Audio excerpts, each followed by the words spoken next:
Okay, so like getting back into our coverage over the X-Men, we're going to jump over to X-Force. Now, here's the thing, because I was kind of told by someone a while back, like, once you get to issue number 50 or 51, that is when X-Force begins to fall off. And I'm kind of worried, 'cause I'm kind of like, does it truly fall off when it comes to X-Force? Now, for me personally, X-Force in the mid 2000s were pretty great when they're being led by Wolverine. But hey, that comes down the road, like way down the road. But for right now, I'm kind of wondering, like, do we really see the end of X-Force starting here as we work through our coverage over X-Men comics? But getting into issue number 51 is all about Boom Boom. Really, her going by a completely different name now, because now a fresh new beginning for the character. And here's the reason why, because there was a small plot line going on with her character in X-Men and X-Force comics. You see,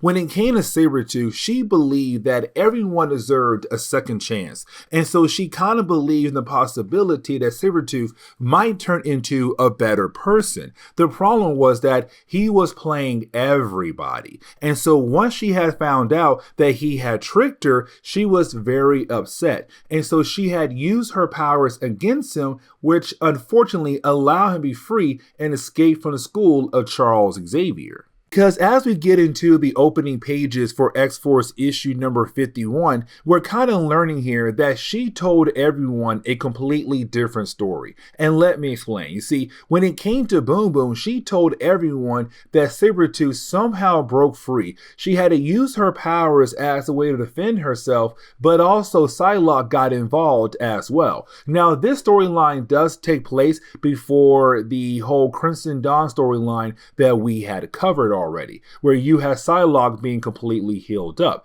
And so in this storyline, Psylocke is still severely injured and right now in a coma. And so for Boom Boom, she has somebody not really around being able to tell the truth. And so she told Bishop, Cable, and the rest of X-Force what truly had happened, or what she believed had happened. But right now you have Bishop saying, no, that's not the case at all. She lied, that basically somehow he did break free, but it was not him, it was her. She had to use her powers against him, which of course helped him break free, and then he was able to escape. Now for Cable, he hates the idea of Bishop calling her a liar, but technically she is one. Now we kind of transitioned over to Beast, who's kind of doing some lab work on Shatterstar. Now for Cable, he wanted Beast to kind of do a rundown on every single member of X-Force. And the reason why, because he wanted to make sure there's no way Shaw or Sebastian Shaw would still be able to control them like he did in our last X-Force video. And so when it came to Beast, he kind of stopped that and went on a different plan. And the reason why, because Beast kind of realized there's some kind of connection between Longshot and also Shatterstar. Now, unfortunately, when it came to X-Men comics, this whole big secret will not be revealed to us until much later, like much later. But for right now, for Cable, he's kind of like, no, do what I asked you to do, and that's really it. Now, this also kind of leads us over to Gambit. Now, for Gambit, you know, with the whole idea of Rogue being gone, he does spend a lot of time on the rooftops just hanging out by himself. But then out of nowhere, he had this powerful blast to shoot out of the school. Now, he comes to find out that blast came from Siren, the daughter of Banshee. Now, here's the thing, because she was asleep, but apparently she has some kind of nightmare. And while having that nightmare, her powers kind of cut loose a tad bit. But here comes the big problem though, because she tells Gambit like, hey, I had this horrible nightmare, this terrible dream, and Deadpool was involved. Now let's not forget, there was an earlier storyline when it came to Siren going undercover for Cable and also Charles Xavier, and Deadpool was involved. But apparently her mind was altered to make her believe that did not actually happen. And so for her, her mind's kind of telling her like, no, it did happen, and I'm telling you in your dreams at the moment.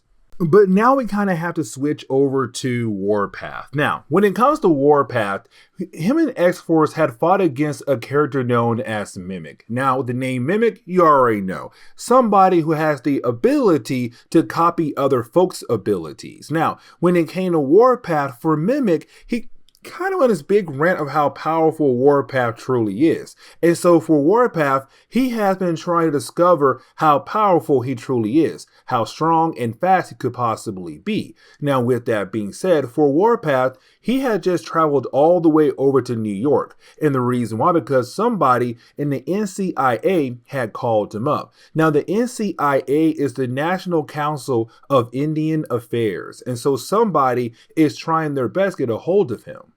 Now, this storyline is also kind of picking up after our last video. In our last video, you had Holocaust and Sebastian Shaw attack X-Force, really kidnap all of them, brainwash them, and use them against Cable and Domino. Now, while doing that, Holocaust and Sebastian had blew up the home that belonged to Boom Boom's father. And so he's currently in the hospital. And so for good old Cannonball, her boyfriend, he's right now just trying to be there for her, trying to go inside her room to at least talk to her, to at least hold her. But she does not want him around at all.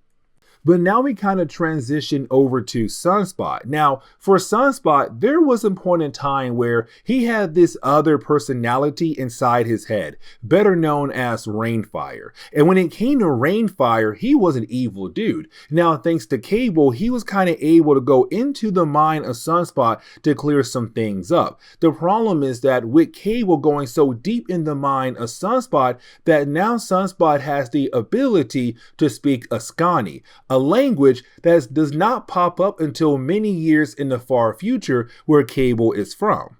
Now, getting back over to Warpath, we kind of get that good example of how powerful he is now. Like, it's him kind of realizing that, you know what, he has not tapped into his full potential. But while out there, out of nowhere, this mysterious woman just does this front flip towards him, kiss him, and she just flips away and tells him, do not forget risque. You're kind of wondering, okay, who in the world is this new character coming in the picture of Warpath's life? Because let's not forget, for Warpath, he does have some feelings for Siren, but it does kind of seem like the door is opening up for a possible new person to take his heart. Now, the rest of this issue is kind of really more of us kind of seeing X-Force all coming together. And you have everybody saying like, hey, we all need to go upstairs right now. There's something going on with Boom Boom. And so you have her say, from now on, it's not Boomer, or Boom Boom, or Tabitha, or Tabby. The name is now Meltdown. That is her new name. And let me tell you, I don't know why, I don't like the name at all. And most likely because when I met Boom Boom, it was back in X-Men Evolution. But this is where we're going to end today's comic book video. So please, leave me a like down below and subscribe. But guys, see y'all next time. Later.